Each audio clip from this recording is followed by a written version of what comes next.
Shalom Bapak Ibu Saudara, Shalom. Hari ini kita akan merenungkan tentang cinta kepada Yesus, mendapatkan kembali sukacita daripada Tuhan. Saudara, setiap kita tentu mendambakan sukacita yang sejati di dalam Tuhan. Ya, tidak ada orang di sini yang doa supaya hatinya sedih, gundah gulana, kacau, tidak karuan, tidak. Kita pengen ada dua hal paling tidak dalam hati kita. Pertama damai, kedua sukacita. Tuh saudara, ada damai, ada sukacita, hidup kita enak di jalan. Tapi saudara tahukah bahwa ada waktunya sukacita kita bisa menurun atau bahkan hilang. Roh Kudus tidak hilang, Tuhan tidak hilang dalam hidup kita, tapi entah kenapa satu dua hal menyebabkan sukacita itu hilang. Ini terjadi dalam satu kisah yang kita sering baca. Kita buka Alkitab kita Bapak Ibu Saudara yang di gereja maupun di rumah. Lukas pasal 15 ayat 11 sampai 32. Panjang sekali ayat ini, kisah ini, tapi mari kita baca. Lukas pasal 15 ayat 11 sampai 32. Masih ingat kisah tentang apa ini? Judulnya Anak yang Hilang. Perumpamaan, sebuah cerita kisah tentang anak yang hilang. Saya baca ayat 11 Bapak Ibu Saudara, yang 12 nanti yang Bapak Ibu Saudara, kita sampai 32. Panjang tapi kita akan ikuti dengan baik. Yang sudah ketemu katakan amin. Demikian firman Tuhan. Yesus berkata lagi, ada seorang mempunyai dua anak laki-laki. Silakan.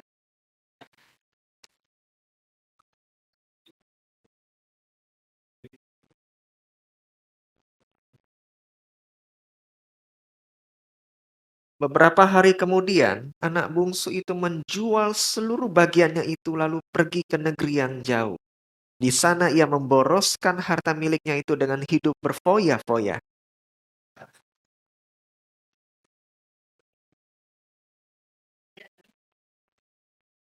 Lalu ia pergi dan bekerja pada seorang majikan di negeri itu. Orang itu menyuruhnya ke ladang untuk menjaga babinya.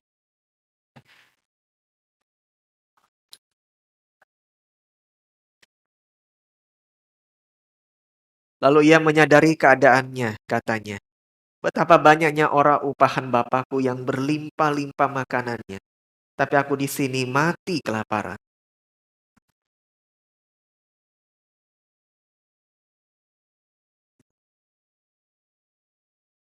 Aku tidak layak lagi disebutkan anak bapa. Jadikanlah aku sebagai salah seorang upahan bapa.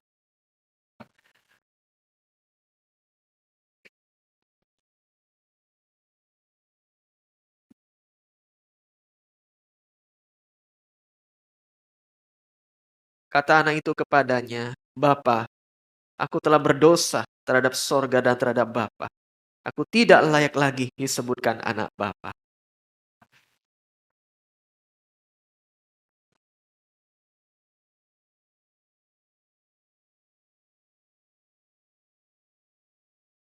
Dan ambillah anak lembu tambun itu, sembelilah dia, dan marilah kita makan dan bersuka cita.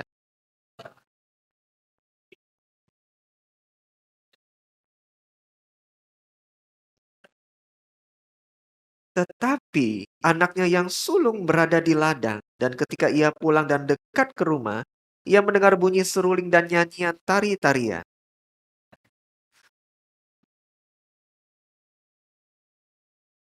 Jawab hamba itu, adikmu telah kembali, dan ayahmu telah menyembeli anak lembu tambun, karena ia mendapatnya kembali dengan sehat.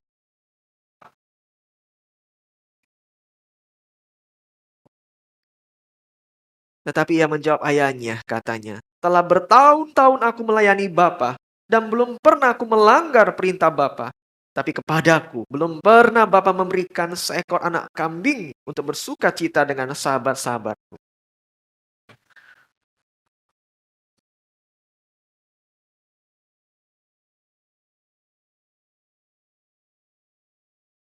Kata ayahnya kepadanya, anakku, engkau selalu bersama-sama dengan aku, dan segala kepunyaanku adalah kepunyaanmu.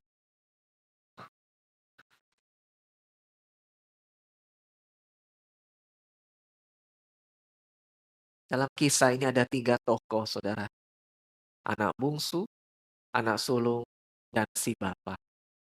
Kita hari ini ingin fokus dengan dua anak ini, saudara. Belajar dari pengalaman mereka, mengapa dua-duanya sempat kehilangan sukacita dalam hidup mereka. Yang pertama kita ngomong dari anak bungsu dulu, saudara. Si anak yang kurang tahu diri. Bapak belum meninggal, lah minta warisan. Kurang ajar, saudara ya. Bayangin kalau saudara punya warisan itu kan biasanya diberikan menjelang akhir hidup. Ini bapaknya masih sehat walafiat, si anak minta warisan. Artinya doain mati bapaknya cepat-cepat ini, jangan-jangan ya sudah dapat warisan. Saudara baca ayat tadi, dijual bukan sebagian, seluruh bagiannya dijual. Untuk bukan investasi, berdagang, untuk foya-foya. Saudara, saudara yang pertama kita ingin belajar, jangan pernah buat dirimu jauh dari Tuhan. Jauh dari Tuhan. Satu, dua, tiga. Jauh dari Tuhan. Jangan pernah buat dirimu jauh dari Tuhan. Mengapa, saudara? Sekarang siapa yang jauh, saudara? Tuhan yang jauh dari kita. Atau kita yang jauh dari Tuhan? Kebenarannya saudara, Tuhan tidak pernah jauh dari kita atau menjauhkan diri dari kita. Kitalah yang sering kali membuat diri kita jauh dari Tuhan. Saudara lagi ibadah ini Tuhan ada di sisimu. Engkau pulang ke rumah Tuhan ada di sisimu. Engkau nongkrong dengan teman besok mulai usaha kerja lagi Tuhan ada di sisimu. Menolak dia pun dia tidak akan pergi saudara. Dia terus ada menyertai kita setapak demi setapak. Engkau pergi keluar kota, engkau sendirian dimanapun dia hadir di sana. Dia tidak pernah jauh. Tapi kitalah yang sering buat diri kita jauh dari Tuhan. Termasuk si kisah anak bungsu ini saudara. Dia membuat dirinya jauh dari bapaknya. Apa yang dia lakukan saudara? Dia berpikir ada kenikmatan duniawi di luar sana yang lebih enak daripada di rumah. Dia berpikir itu semua akan memuaskan jiwanya. Maka pergilah ya saudara. Menghabiskan semuanya itu. Dia berpikir sukacita itu di luar. Tapi sukacita itu palsu, saudara. Kita tahu dari mana, saudara? Waktu dia sudah habiskan semuanya dengan wanita, dengan foya-foya, saudara. Tidak ada yang tersisa dengan kehidupannya. Dan dia menutup dengan penyesalan. Saudara, seperti anak bungsu, kita pun sering berpikir banyak sukacita, kebahagiaan itu ada di luar. Di luar sana. Sambil kita melupakan bahwa yang sejati itu ada dekat dengan kita, yaitu Tuhan. Nah, banyak orang, saudara, kehilangan sukacita karena mereka terlalu fokus dengan hal-hal di luar sana. Kita yang di rumah pun juga mungkin mengalaminya. Kita yang di gereja mungkin juga mengalaminya. Kita seringkali tergoda bahwa kebahagiaan sejati ada dalam diri si dia ini, saudara. Sosok pria wanita ini. Kita pikir dia ini akan bisa membahagiakan. Betul, saudara. Tapi untuk sebagian hal dia akan membahagiakan kita. Adakah suami yang sempurna yang bisa memberikan kita sukacita sejati? Tidak ada. Adakah istri yang sempurna? Tidak ada. Adakah kekasih, pacar bagi anak-anak muda yang bisa membahagiakan kamu dengan luar biasa? Mungkin untuk sebagian, tapi tidak sempurna. Saudara. Ada orang menaruh sukacitanya kepada uang, itu pasti saudara. Tapi berapa banyak orang yang sudah sangat kaya pun menyadari waktu dia kejar uang, tapi dia lupakan Tuhan. Satu waktu dia merasa kosong. Sampai orang-orang heran yang lihat kau nih, duit kau tidak kurang. Apa yang kau miliki tidak kurang. Kami tahu hidup kau tidak kurang. Tapi kenapa? Caknya masih kosong tuh hidupmu. Saudara dapatin itu? Malah yang kelihatannya hidup sederhana, penghasilan pas-pasan jauh lebih enjoy dengan hidupnya. Ada orang saudara yang begitu fokus dengan karirnya sampai mengabaikan Tuhan. Tapi waktu satu hari bosnya menegur, dikejutkan dengan pemecatan, saudara. Dia menyadari hidupnya mulai limbung, mulai goyang. Apa yang dia pikir bisa membahagiakannya, ternyata tidak. Saudara, bukan berarti kita tidak boleh menikmati hal-hal di luar. Tapi sayangnya, kalau kita mengabaikan sukacita yang sejati yang hanya ada di dalam Tuhan. Si bungsu ini, saudara, akhirnya dia kembali dengan penyesalan. Saudara, saya ada mendengarkan seorang pengkhotbah, dia berkata demikian. Si bungsu ini juga kembali kepada bapaknya, bukan karena kasih kepada bapaknya, saudara. Bukan karena cinta pada bapaknya. Lalu kenapa dia pulang pada bapaknya, saudara tahu? Dia itu sudah habis akal, saudara. Betul? Lada kasih duit, dia sudah habis akal. Dia kembali itu bukan karena, "Wih, aku sayang dengan bapakku ya, kangen." Enggak Saudara, enggak ada dari kalam kalimat yang kita baca, enggak ada. Dia sudah kepepet Saudara. Habis duit, nggak punya teman lagi yang mau dekat sama dia, bahkan makanan babi pun mau disikat oleh dia saking laparnya Saudara. Itu sudah kepepet. Tapi perhatikan, bahkan untuk orang-orang yang kembali kepada Tuhan hanya karena kehabisan akal, hanya karena sudah, "Tuhan ada jalan lagi nih, aku sudah bingung bukan main, tidak ada jalan lagi nih, aku rasa aku sudah hancur hidupku, aku kembali kepadamu Tuhan." Bahkan untuk alasan seperti itu pun, Saudara lihat, si bapaknya datang merangkul dan memeluk dia. Saudara, apakah jangan-jangan sukacita kita hilang? Kita nih yang sekarang lagi beribadah ini, bahkan di rumah sekalipun, kita telah mengganti Tuhan dengan sukacita lain yang dari luar, Saudara. Saudara, jelas Tuhan ingin engkau menikmati hubunganmu dengan orang-orang yang kau kasihi. Tuhan jelas ingin engkau menikmati kekayaanmu. Tuhan jelas ingin engkau menikmati liburanmu, pencapaianmu, karirmu, segala hal target di depan yang kau ingin semangat kejar di depan. Tuhan ingin engkau memilikinya. Tapi bahayanya kalau itu mereplace, Saudara, kalau itu menutupi hubunganmu dengan Tuhan. Saudara, masihkah engkau punya hati untuk Tuhan? Si bungsu ini, Saudara, dia menutup dengan penyesalan, dia kembali pada bapaknya. Pribadi yang dekat dengan dia selama ini, ternyata yang paling dia butuhkan, bukan hal-hal di luar sana. Apa yang dia butuhkan ternyata telah dia tinggalkan. Nah, Saudara, kalau hari ini kita mungkin sudah meninggalkan Tuhan, tidak secara ekstrim. Aku pindah dari agama Kristen, aku jadi agama lain. Mungkin tidak se-ekstrim itu, Saudara. Tapi dalam hidupmu engkau tahu engkau ada rasa kosong. Aneh, aku ke gereja. Persembahan tidak pernah bolong. Pelayanan juga iya, tapi kenapa ya rasanya kok masih kosong? Saudara mungkin perlu selidiki. Jangan-jangan hubungan dengan Tuhan saudara tidak baik. Tidak baik.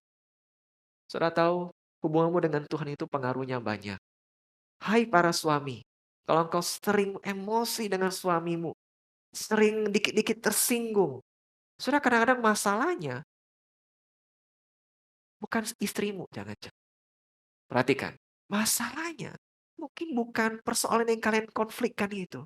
Tapi jangan-jangan memang hatimu sedang tidak beres dengan Tuhan.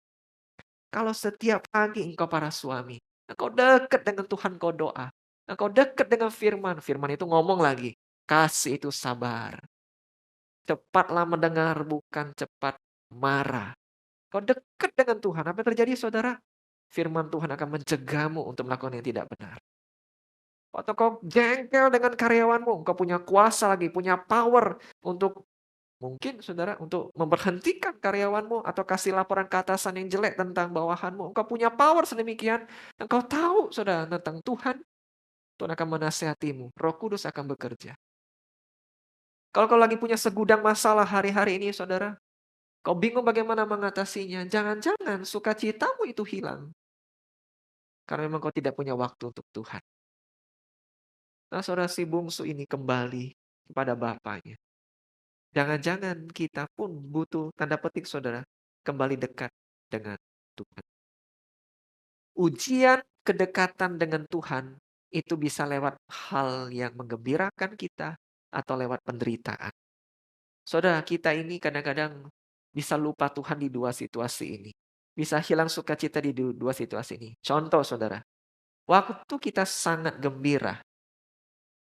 Seperti si bungsu saudara, dia punya impian. Keluar dari rumah itu akan menyenangkan. Jauh dari Bapakku itu akan menyenangkan.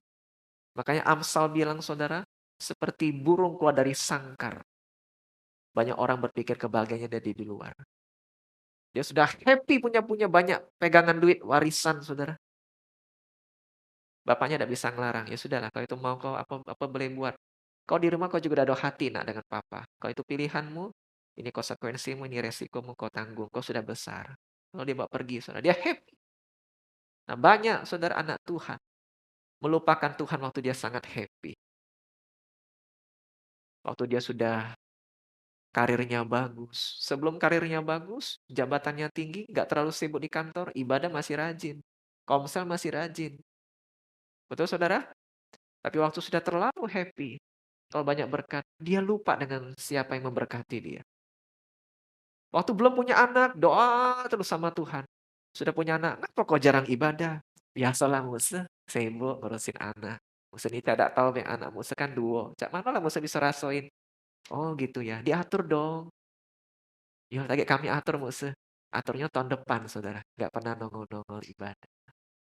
Anak Saudara, bisa membuat kita jauh dari Tuhan kalau kita nggak atur dengan baik. Karir, uang, target, jangan membuat hatimu jauh dari Tuhan. Waktu engkau dibawa tinggi kepada Tuhan, harus makin dekat dengan Tuhan. Nah, satu sisi yang lain, waktu kita menderita, kita pun bisa mengabaikan Tuhan, terlalu kecewa dengan Tuhan. Apapun disalahkan Tuhan. Saudara. Banyak orang waktu terlalu kecewa dengan Tuhan, sukacitanya hilang. Dia cari ke tempat yang lain, memuaskan, menolong kelihatannya sebentar. Tapi harinya sedih, saudara. Itu pun tidak menolong. Saudara, dalam situasi apapun waktu engkau bahagia, waktu engkau dalam pergumulan, engkau jangan jauh-jauh dari Tuhan. Jangan buat dirimu jauh dari Tuhan. Amin. Engkau cari Tuhan. Saudara, saya tahu, kadang kalau kita lagi dalam pergumulan, baca firman tuh sebelum baca renungannya, saudara kita kan sering doa, Tuhan berkatilah. Kau tahu isi hatiku, penderitaan, pergumulanku. Kalau mau berkati firman hari ini, ada jawaban Tuhan. Lalu saudara buka Alkitab. Tidak nyambung dengan apa yang pergumulan saudara. Aku lagi pergumulan keuangan nih. Ini bicara soal jagalah kesehatan. Tidak nyambung ini firman. Saudara kesel. Masih ada hari esok. Saudara, Tuhan berkatilah. Firman hari ini pasti berbicara tentang pergumulanku. Baca lagi. Hargai orang tuamu. Aku sudah sayang sama orang tua Tuhan. Kenapa lagi disuruh masalah orang tua?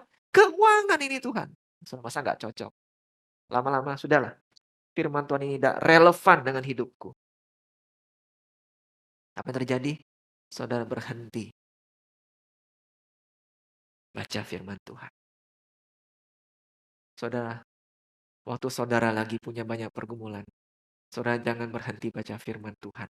Seperti saudara makan setiap hari, rumah tangga. Para suami, kalau kau pulang ke rumah, apakah istri selalu masakin masakan kesukaanmu? Budiman, bagaimana? Selalu everyday kau makan yang kau suka, favorit dari Marcel? Tidak. Jujur Budiman jawab. Apakah kadang-kadang ada yang agak kurang serak sebenarnya ini. Cuman itulah yang terhidang di meja makan. Makan enggak? Tidak makan.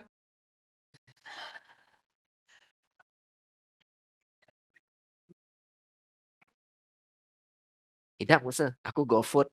GoFood pula. Tapi kita biasanya tetap makan. Demi hargai, gitu. Hai para karyawan yang catering. Ada ya, pang-pang ini catering saudara di gereja.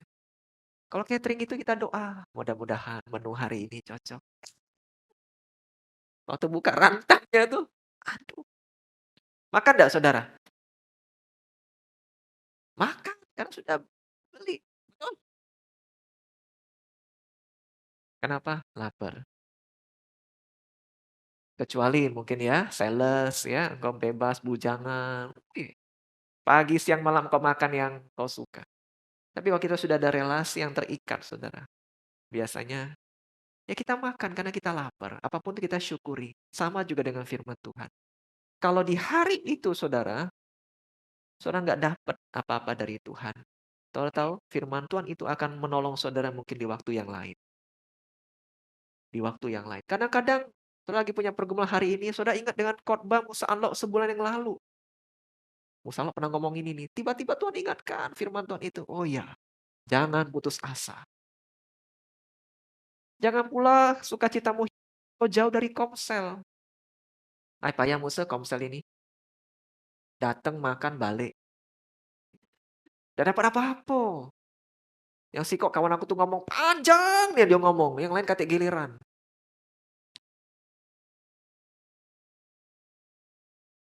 Tapi saudara tahu.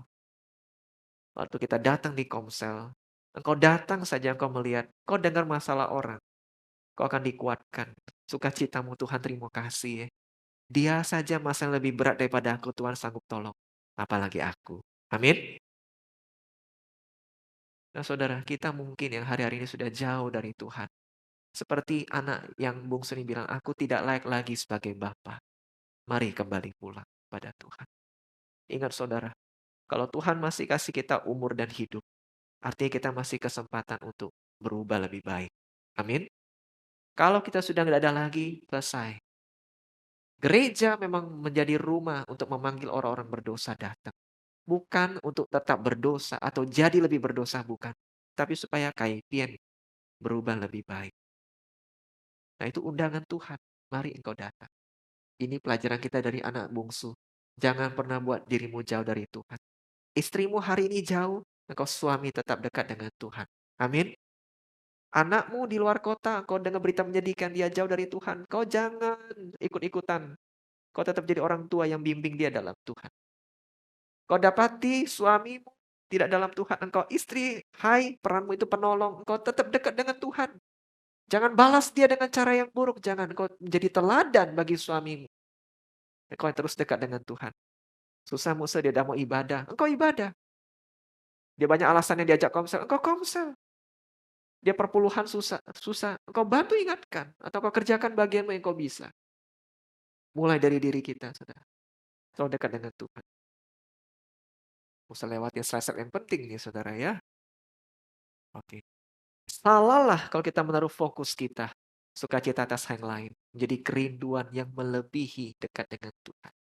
Mari Bapak Ibu, Tuhan jadi utama dalam hidup kita.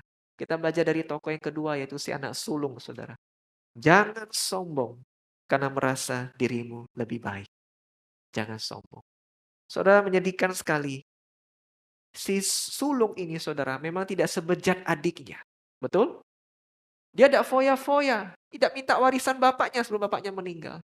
Dia ngikutin peraturan bapaknya menjadi anak yang taat. Tapi justru, saudara, karena dia taat itulah, dia jadi sombong.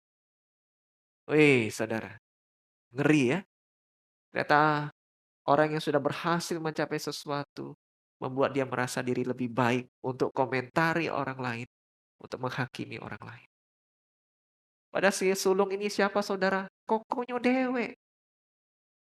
Saudara kandung saudara, bayangin. Sedih gak saudara kalau jadi si bungsu? Aku ini pulang loh kok. Aku ini bertobat loh. Kok gak terima aku? Kalau karyawan yang mengurus kambing domba kita yang mencibir aku itu masih tidak apa-apa. Ini koko loh kok. Koko udah happy ya aku pulang. Oh saudara, kalau si bungsu bisa menjerit hatinya, sedih saudara. Berapa banyak saudara-saudara kandung sendiri, keluarga sendiri, orang dekat sendiri. Justru nggak happy melihat ada ada keluarganya, ada orang terkasih yang kembali pada Tuhan. Nah saudara, jangan kita yang hari ini merasa dirimu baik, engkau merasa berhak untuk menghakimi orang lain. Jangan sombong saudara, jangan sombong. Kalau engkau hari ini lebih pintar dalam satu hal, jangan sombong. Engkau hari ini punya duit lebih banyak, jangan sombong. Engkau hari ini menganggap karirmu tinggi, jabatanmu tinggi, jangan sombong, saudara. Itu membuat sukacitamu hilang. Mengapa? Kesombongan itu membutakan matamu. Kesombongan itu mengambil belas kasihanmu. Tidak ada lagi belas kasihan si sulung itu. Yang ada siapa, saudara? Papanya. Betul, kita baca tadi, bapaknya berlari-lari dalam belas kasihan. Saudara, Musa tanya, sebenarnya dilukai itu bapaknya atau kokonya, saudara? Hah? Papanya atau kokonya yang dilukai sebenarnya? Papanya. Betul enggak? Yang diambil duitnya papanya, bukan duit kokonya. Sebenarnya papanya harusnya sakit hati, saudara. Tapi papanya yang lebih punya belas kasihan. Sementara si kokonya, si sulung itu berhati dingin. Nah saudara, hari ini kalau engkau diberkati Tuhan, kau jadi lebih baik. Jadikan itu semangat untuk menolong.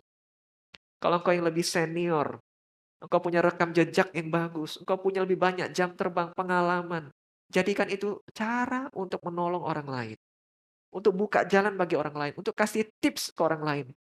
Bukan untuk menghina, merendahkan, menggurui orang lain, bukan. Karena kenapa saudara? One day, satu hari. Saudara sombong ya, Tuhan izinkan saudara jatuh. Sementara yang saudara rendahkan itu, apa saudara? Dia naik. Saudara malu. Tapi kalau hari ini saudara diberkati Tuhan, saudara apa? Sudah diangkat tinggi oleh Tuhan, saudara berjalan bersama orang-orang itu, saudara mendampingi mereka. Tolong mereka supaya juga bisa bagus seperti saudara. Satu hari saudara, dia akan ingat dengan saudara. Jangan hakimi orang lain. Saudara, saya belajar ya, melihat orang ini seperti ini saudara. Seperti koin, saya bawa koin. Saya belajar, ini pembelajaran pribadi saya. Saya selalu melihat orang itu kayak dua sisi mata uang. Sebelah angka, sebelah gambar orang nih. Saudara, maksudnya apa?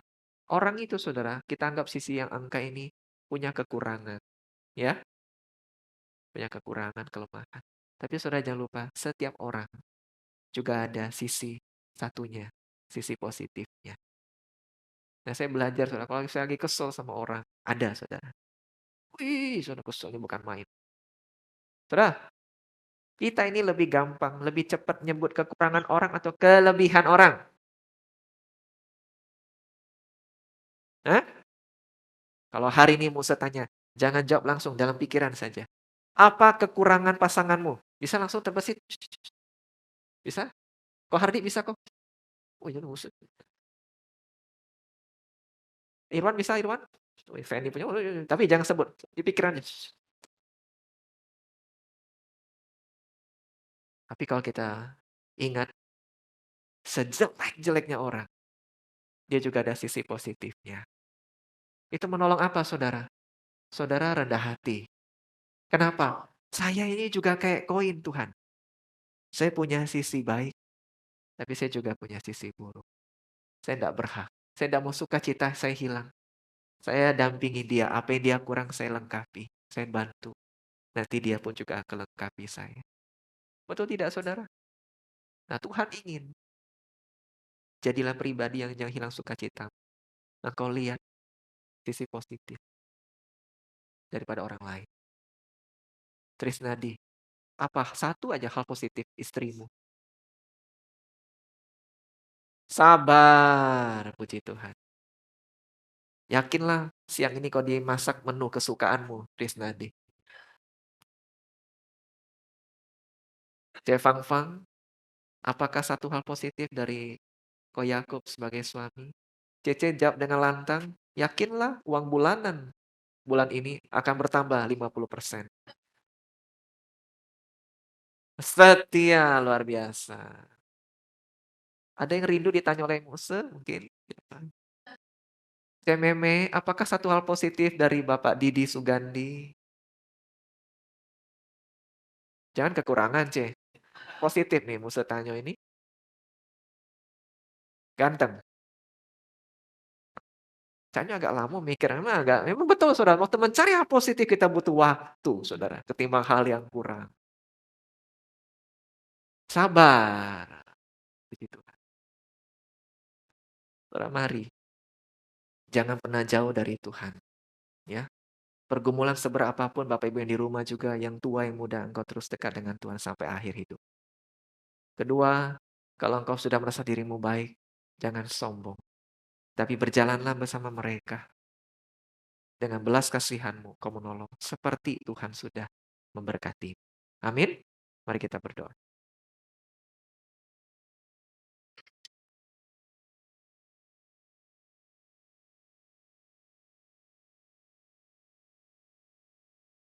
Ambil waktu sebentar ya hadapan Tuhan, saudara. Apakah ada di antara kita yang memang tepat lagi bergumul dengan merasa diri jauh dari Tuhan? Lihatlah firman Tuhan ini sebagai undangan untuk membawa saudara kembali dekat kepada Tuhan. Katakan, Tuhan, ini aku. Ampuni aku jikalau ada satu dua hal yang aku abaikan membuat aku jauh dari itu. Aku mau terus dalam pimpinan suara Roh Kudus yang menyertaiku. Tuhan juga pimpin aku agar aku tidak sombong, Tuhan. Mereka mau sabar, penuh belas kasihan kepada mereka yang mungkin tidak sebaik diri. Mari saudara berdoa secara pribadi kepada Tuhan. Katakan, Tuhan, ini aku. Bantulah.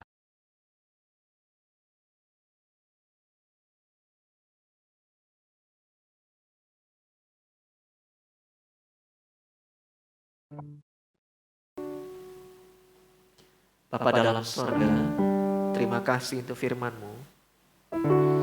Terima kasih karena tangan Tuhan selalu terbuka menyambut kami untuk datang. Dikala kami berbuat salah, dikala kami gagal, dikala kami tidak cukup baik. Dan ajarilah kami Tuhan, orang-orang yang sudah mendapat belas kasihan Tuhan itu, sudah mendapat sukacita yang sejati itu, agar berlaku serupa pada orang-orang lain. Terima kasih Tuhan, Engkaulah sukacita sejati kami, melampaui segala hal yang kami harapkan di luar. Terima kasih Tuhan, kami pegang firman-Mu. Dalam nama Tuhan Yesus kami berdoa.